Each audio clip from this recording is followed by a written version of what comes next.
Huh? Dig. Hole. Huh? Dirt.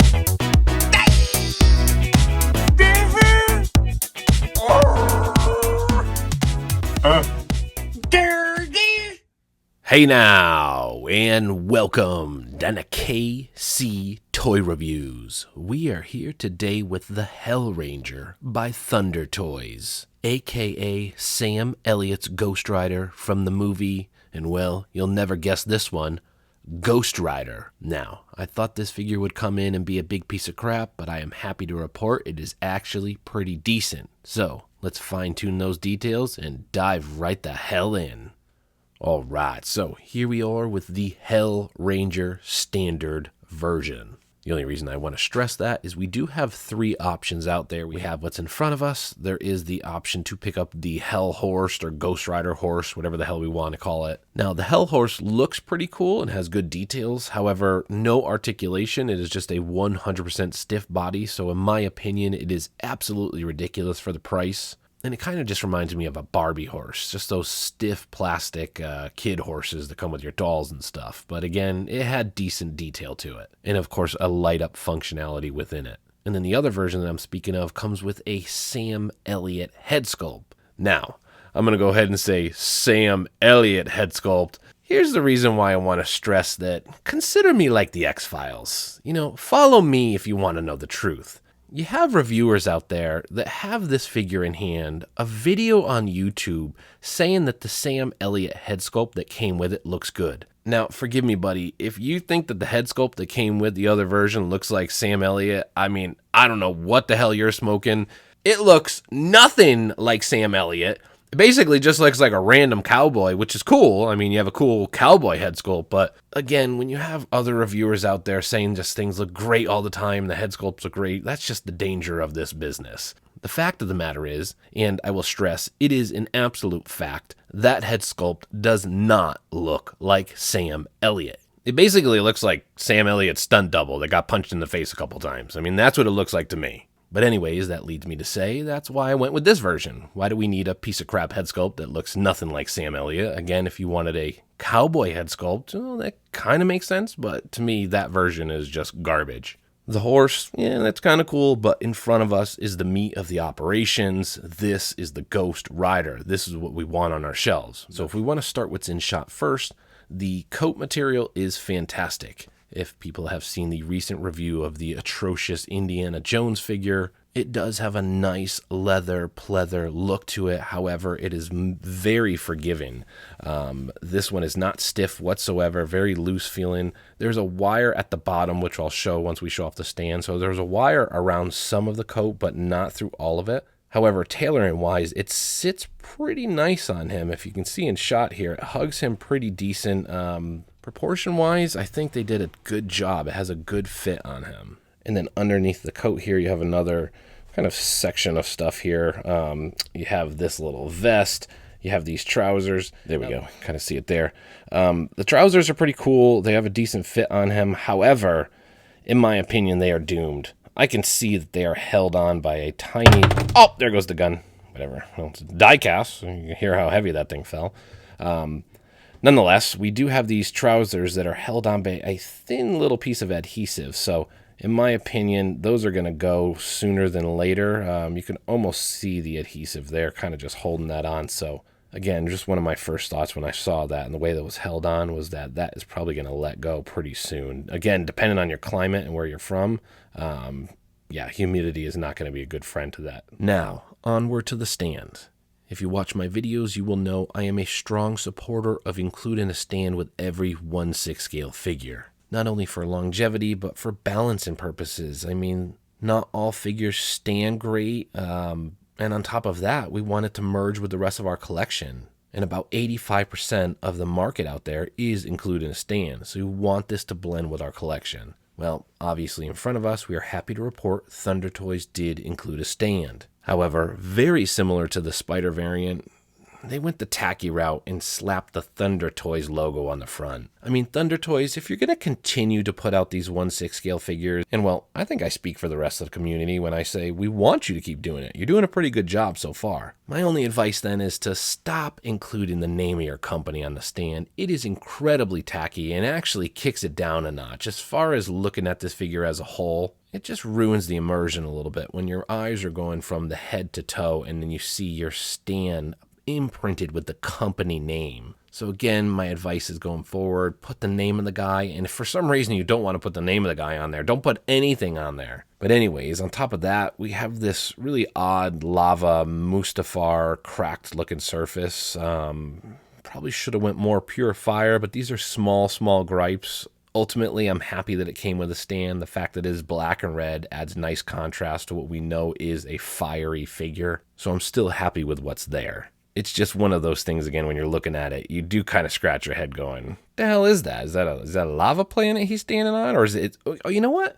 Maybe he's in hell. Actually, that's what it is. He's in hell, which doesn't really make sense because he was mostly on the surface of Earth, but maybe he was in hell at one point. He went and visited. And then, of course, beyond going to hell and coming back, we do, as I mentioned, have a wire that goes kind of throughout here. Unfortunately, it doesn't go to this top part here. The wire stops here on both sides, but the bottom part does add a little bit more dynamic poses because you do have a wire in there. Now, as I mentioned with the coat as well, it's just tailored very nicely and snugly along the body where I think it adds a little bit more realism. And then I guess beyond the wire and the jacket, I would note that the boots are pretty decent. They're just plastic, nothing special about those. And then the pants are tailored very nicely. They fit snugly along the legs, so I think that just overall the tailoring is pretty nice. And because they fit well, the proportions look decent and adds to the immersion again. All right, so I wanted to zoom in on this shot for two particular reasons, and unfortunately two cons.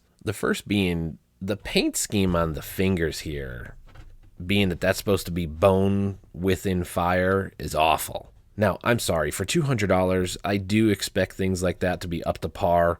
It should have matched the tone and kind of the matte look of the skull within the fingers. Unfortunately, it looks more like a melted rubber or something like that. And obviously, it's just painted rubber, but it literally just looks like melted rubber through the fire hands there. So that could have been upgraded a little bit, and it's a small little knock. You know, if you take a few steps back, I don't think you're going to notice it too much. However, it did look so odd to me that it was one thing that caught my attention, and it had me kind of looking at it going, man, it's too bad they didn't make it look more like the face in between the fire. It would have just looked really nice. And of course, the other thing is, like, look at how lazy this route. I mean, they just put fire hands on top of a regular body. I mean, I kind of get it. We're going to just use this to cover it up, but you could have had the hands or some fire or something to cover up those hands a little bit further down there.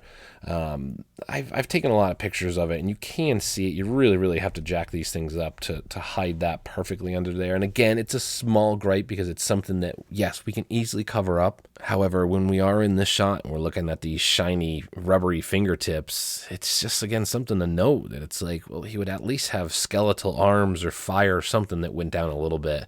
It couldn't cost too much more to at least just go down an inch or two to cover up that piece there. Now, before we show the gun off, I just wanted to show this pocket watch and the really nice details to this thing. I mean, it's die cast. It has some weight to it. If we can see here, there you go. And if you can see right there, there's actually a little cross on there. Again, die cast, ridiculously small. Sorry that we're zooming in on my disgusting hands here. But yeah, rather impressive little pocket watch that this thing came with. It closes up there. And then the gun. So the gun, again, die cast, as you heard earlier when it fell, has some decent weight to it. This goes down so you can actually just like that. You can make shooting sounds like that as you're doing it. But yeah, it's pretty neat that it actually folds down like that. They put some real effort into the weapon here. I really do like this. It has some nice weight to it. If you can zoom in here, I mean, take a look at that. That is pretty badass right there. Look at the etching on the side there. Really nice job there. All right, so onward to the head sculpt. As we make our way up to the fiery skull head, let's note the scarf that's around his neck. Nice little stitch-in line that goes around it. Similar to the rest of the clothes. It's really decent tailoring on the scarf that is around his neck. Decent proportions, cloth material. Overall, not too many complaints. And then as we make our way up, there is a little bit of movement that you can do in his mouth here. Which, I think overall has decent details to it. There's not too much to complain about. I've owned all Ghost Riders. Does it hold up to the other ones? I would say it holds up pretty decently. And then, of course, you can take the hat off and put a battery in there. And for the sake of the video, I'll be honest, I'm not going to put a battery in there. I don't even think I have one. But in my opinion, most 1/6 scale LED look like crap anyways. It might be an ooh-ah moment for 30 seconds, but beyond that, it is kind of a useless function for the people that are going to store them in our collection. But it is something to note that you can put a battery in there and light this guy up. And overall, they did a good job with the head sculpt. We have the fiery back. That's kind of a cool profile picture, as you see right there. So not too many complaints on the head sculpt. I would say it is a thumbs up. And the reason I did want to stress this shot again is I can actually see a couple different colors throughout here and textures. So you have the coat here, a smoother belt on the back, that weathered leatherish look to it, and of course tailored very nicely and fits snug on the body. So I think they did a great job with the coat. All right, so let's start to wrap this up and slap a score on this guy. However, before we do so, some final closing notes. For starters, well, the other version that came with the Sam Elliott head sculpt, it looks nothing like Sam Elliott. Let's stress that one last time. It looks nothing like Sam Elliott. It's a garbage, awful head sculpt. The only head sculpt that we should care about is, well, the fire head sculpt. If we're going to buy a Ghost Rider figure, who the hell is going to put a Sam Elliott head sculpt on there anyways, or a bum stunt double version of Sam Elliott at that? No, the majority of us want this in front of us, the fiery head sculpt that is Ghost Rider. And, well, again, I'm pleasantly happy to say that Thunder Toys did a decent job with the head sculpt. I mean, overall, they did a decent job. The tailoring's good. It fits snug on the body. I think it sits well and makes the proportions look nice when it fits snug on the body. So, again, they did a good job with the tailoring. The boots look good. The gripes that I have, they're minor. We have the shiny plastic looking phalanges on him. Could they have made them and matched the skull on his face? Yeah, I mean, it really would have actually probably added a full extra point, and I think that it actually kicks it down a little bit. And the only reason is it's paired with that ugly arm, forearm behind it. So yeah, the hands and the arm, they're minor gripes, but it probably would kick it up a point if they had cleaned that up a little bit more. But you can hide the forearms. The phalanges, you can't really hide it, but as I've mentioned, you take a couple steps back, you really can't see it too much. So it's not something that I would say it's to be fearful about. It's just a minor gripe. And of course, on top of that, the gun and the pocket watch were die cast, which really just added to the quality and the value of this overall. Pleasantly surprised with those. The etching on the gun was fantastic. I'm not even sure how the hell you get etching that small onto a die-cast item, so kudos to the team over there for doing that. And the fact that you can actually cock it back and forth was cool as well. So really nice fine details on the weapons and the locket. Could I have used a wire all throughout the jacket? Absolutely. Does it bother me that it's only on the bottom half? No, not too much. I don't think it's something that I was disappointed about. It would have just added one nice extra little touch had they done that. And then lastly, we have battery features. I'm not going to do it. I think it looks like crap, but if you like it, I mean, hey, that's awesome. I mean, turn it on, turn the lights off, and stare at it all night. Whatever tickles your fancy. I don't think it looks that good, but it is an extra feature, and something I would say, again, they went to that extra extent.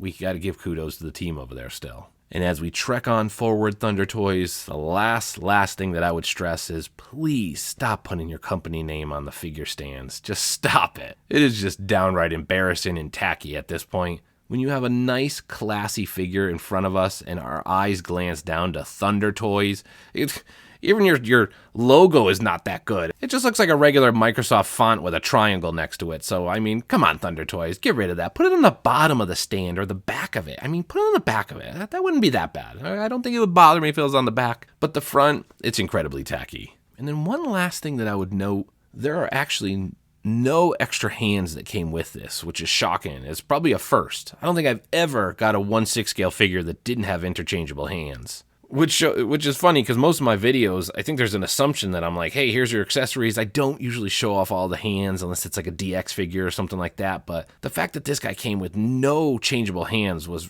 really perplexing, almost to the point where I was like, did they forget them in mine? Like perhaps they forgot a couple pairs of hands? But yeah, we could have used a closed-fisted, maybe a pointing finger one, at least 2 extra pairs of hands, Thunder Toys. That was just a really odd choice to only come with 1 pair of hands. Now, with all that said, the moment of truth, the score, and do I recommend this figure? And the score that comes to mind, and I'll be honest, at first, when I first got him out of the box, I was thinking he was probably going to be a 7. However, after talking through this, spinning in front of me, it's actually gone up a little bit. And I'm going to go with an 8.3 out of 10.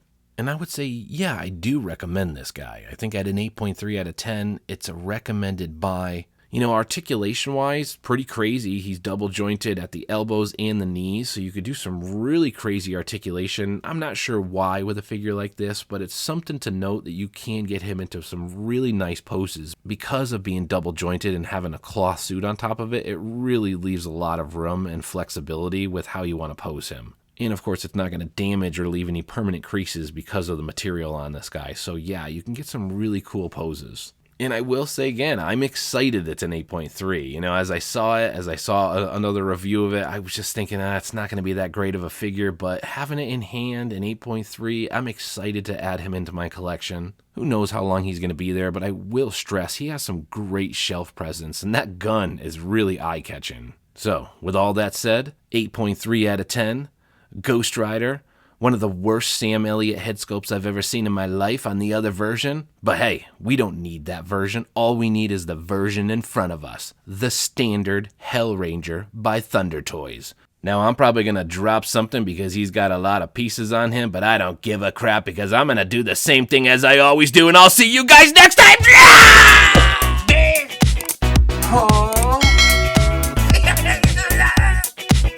Huh?